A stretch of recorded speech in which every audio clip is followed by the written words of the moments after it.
भारतीय दशम के सभी छात्रों को एक बार फिर से मेरा अभिनंदन है और मैं आपको सुप्रभात बोलते हुए अब कंटिन्यू लगातार जो इससे पहले मैंने सूर्य को शुरू किया था, अब सूर्य की दूसरी पंक्ति को आज हम पढ़ेंगे। दूसरे पद को, सूर्य के पद आपको पढ़ने अनिवार्य है और उस दूसरे पद को आज हम पढ़ने जा रहे हैं। और इस बीच में ये भी बता दें कि पाठ्यक्रम में सीबीएसई ने कुछ संशोधन किया है। आप लोग जो आशंका जाहिर करते हैं कि परीक्षा टलेगी, कोई टलने वाली नहीं है, सही समय पर होगा पाठ्यक्रम। जब फिर हमारा विद्यालय लगेगा तो आप लोगों को हम बता देंगे। और ध्यान से सुने और प्रश्नों के उत्तर अवश्य लिखें। जो छात्र प्रश्नों के उत्तर नहीं लिख पाए हैं वह गलत कर रहे हैं, वो निश्चित तौर से प्रश्नों के उत्तर लिख करके भेजे। अधिकांश छात्र छात्राओं ने भेजे हैं, हमें काफी संतोषप्रद है। तो आज बिना विलंब किए हुए मैं आप लोगों को सूर्य के पद का दूसरा नंबर में बता रहा हूँ।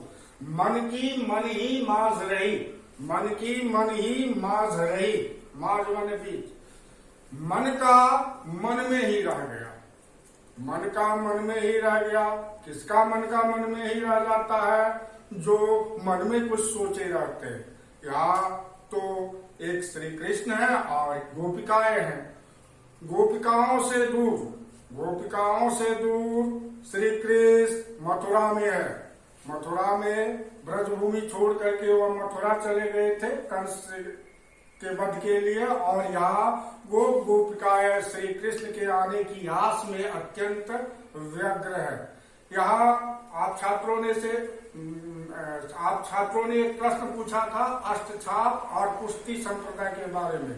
तो समय रहेगा तो उसको, हालांकि उस रोज मैंने अष्टछाप और पुष्टि संप्रदाय के बारे में बताया था। फिर भी यदि जिसको शंका है उसको निजी तौर पर मैं लिख करके भेज दूंगा, और मैंने उस रोज कक्षा में बताया था। तो मन की मन ही माज रही। श्री कृष्ण ने स्वयं आकर अपने परम मित्र उद्धव को, गोपिकाओं के विरहाग्नि को ज्ञान और योग के माध्यम से खत्म करने के लिए ब्रज भूमि में भेज दिया है। लेकिन श्री कृष्ण से जो गोपिकाएं कहना चाहती है वो बातें वह उद्धव से नहीं कह पाती, इसलिए वह कहती है कि हे सखी, हमारी तो मन की बातें मन में ही रह गई। हम जो श्री कृष्ण को कहना चाहते थे, ये रूखे सूखे उद्धव को वह प्रेम की बातें कैसे कह सके। पंक्ति देखिए, कहिए जाए कौन पे उदो, ना ही परत कही। जो बातें हमारे अंदर की है वह इस उद्धव को, काले मुंह वाले उद्धव को कैसे कहते हैं? इससे तो कहते ही नहीं बनता, क्योंकि ये तो मन की गोपनीय बातें हैं जो हम श्री कृष्ण को ही बता सकते हैं। तो इसलिए हमारे मन की अभिलाषा तो मन में ही दबी रह गई। मन की अभिलाषा ये थी कि श्री कृष्ण आएंगे और उनके सामने ये गोपिकाएं अपने हृदय रूपी दर्पण को रख देगी, लेकिन हुआ नहीं। उसके जगह पर दर्पण के बदले काजल आ गया, यानी उदो आ गया, और वो काजल कालिख पर कुछ भी पोतो तो वो काला ही दिखता है। तो इसलिए वह उससे कुछ कहना नहीं चाहती। अवधि आधार आस अवन की, तन मन बिथा सही। अवधि आधार आस अवन की, तन मन बिथा सही। आवन है यहाँ, और आप सोच रहे होंगे हमने अवन की कहा, वो अवधि भाषा में कुछ इस तरह से बोला जाता है, इसलिए कंफ्यूजन नहीं हो, इसलिए मैं अवधि आधार आस अवन की, तन मन व्यथा सही। बहुत समय से आशा लगाए हुए थी गोपिकाएं कि श्री कृष्ण यहाँ आएंगे और गोपिकाओं के अंदर का जो प्रेम है उसको ग्रहण करेंगे, लेकिन उसके बदले तो उनके अंदर इस उद्धव ने व्यथा ही भर दी है, दुख शोक ही भर दिया है। अब इन जोग संदेशन सुनी सुनी बिरहिनी बिरह दही। अब आपको रसगुल्ला खाने का मन है और कोई इमली दे दे तो कैसी दशा होगी? वही बात यहाँ गोपिकाओं की है। गोपिकाएं तो प्रेम मार्ग में पगी पली है और उसके ऊपर यह बड़ा रूखा सूखा ज्ञान जोग की बातें कहने चले आए हैं उद्धव जी।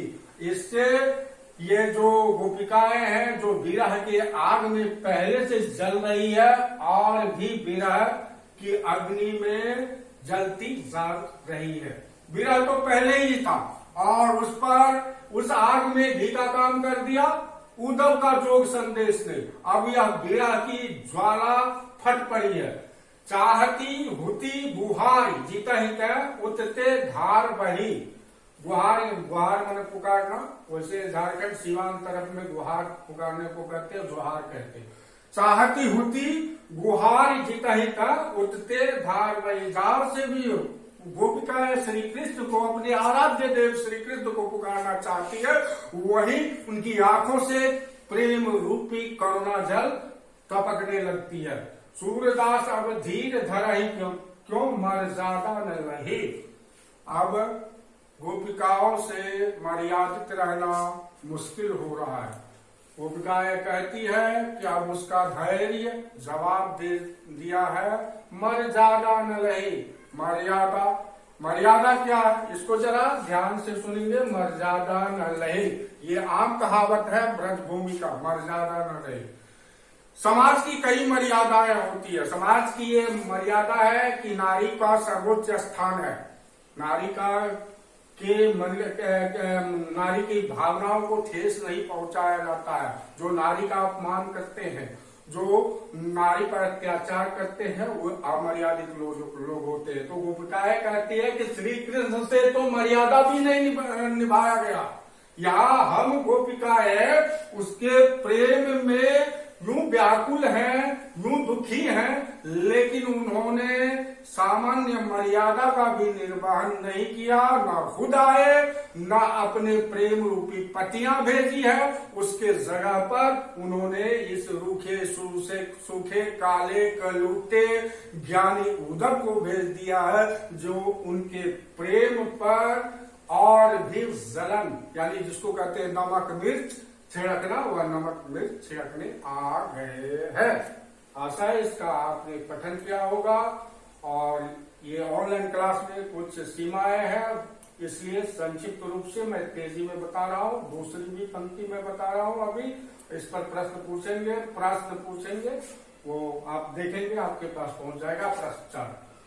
तीसरा है हमारे हरी हारिल की लकड़ी। हमारे हरी हारिल की लकड़ी, हारिल की लकड़ी, हरी हारिल की लकड़ी है। हारिल क्या होता है? एक पक्षी, एक पक्षी जो हमेशा अपने पैरों में लकड़ी का टुकड़ा दबा कर रखता है।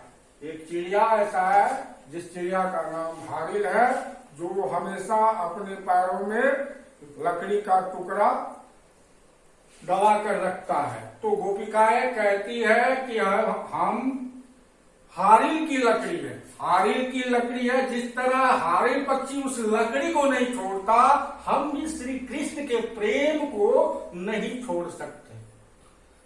हमारे हरी हारिल की लकड़ी, हारिल पक्षी जिस तरह से पैरों में लकड़ी के टुकड़े को दबा के चलता है, उसे किसी भी स्थिति में छोड़ता नहीं, उसी तरह गोपिकाओं के हृदय ने तो श्री कृष्ण को पूरी तरह से पकड़ लिया है, वह उसे छोड़ नहीं पाती।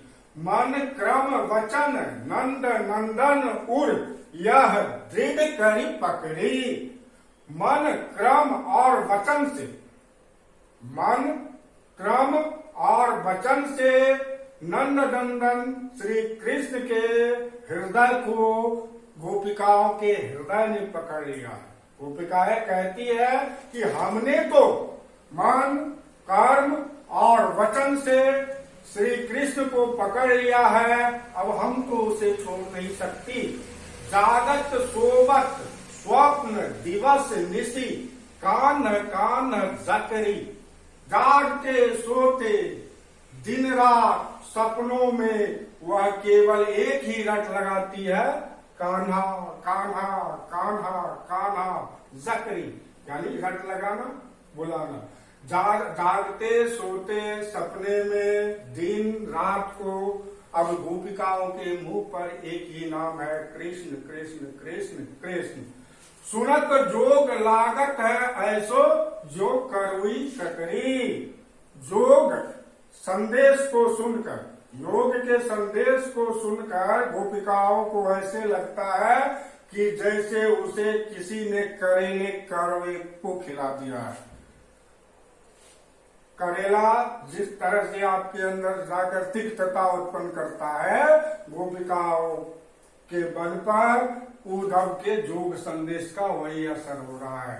अब उसे जोग संदेश बहुत ही बुरा लग रहा है। सूतो ब्याज हमको ले आए, देख सुनी न करी। सूतो ब्याज हमको ले आए, देख सुनी न करी। यहाँ ये व्याध शिकारी उद्धव ये आ गए हैं। हम लोगों ने तो कभी ऐसा देखा सुना नहीं, प्रेम करे किसी से और आ जाए कोई, ये तो न देखा न सुना। और श्री कृष्ण ने ऐसा कर दिया। यह तो सूर्य तिनहि न सोपो, जिनके मन चकरी। यो प्रेम जिनके अंदर में प्रेम का भाव भरा है, उसको योग और ज्ञान का संदेश ऐसा लगता है जैसे कि उसके मन को दबाया जा रहा है। और योग और ज्ञान का संदेश तो वो सुनते हैं जिनके मन भरमाते हैं चक्री, जिनके मन चक्री। योग ज्ञान का संदेश तो उसे चाहिए जिनका मन एक जगह स्थिर नहीं रह पाता। आशा है आप लोगों ने इसका पठन पाठन किया और इससे संबंधित जो भी समस्याएं हैं आप हमारे पास लिख सकते हैं, भेज सकते हैं। और प्रश्न क्या क्या बनाना है, प्रश्नोत्तर, वह इसके साथ ही हम रिटिन तौर पर आप लोगों को दे देंगे। सबके व्हाट्सएप में चला जाएगा या ग्रुप में चला जाएगा और सब उसे उतार लेंगे और क्या करते हैं उसका उत्तर देंगे। आप इसके लिए नहीं हो, यहाँ आपको दिक्कत हो रहा होगा देखने में, तो आपको हम डायरेक्ट प्रश्न भेज रहे हैं। ठीक है, आशा है आप लोग सुखी सानंद होंगे, हंसते खेलते होंगे, बहुत जल्द आमने सामने होंगे, ऐसी आशा रखते हैं। सभी को हमारी ओर से धन्यवाद।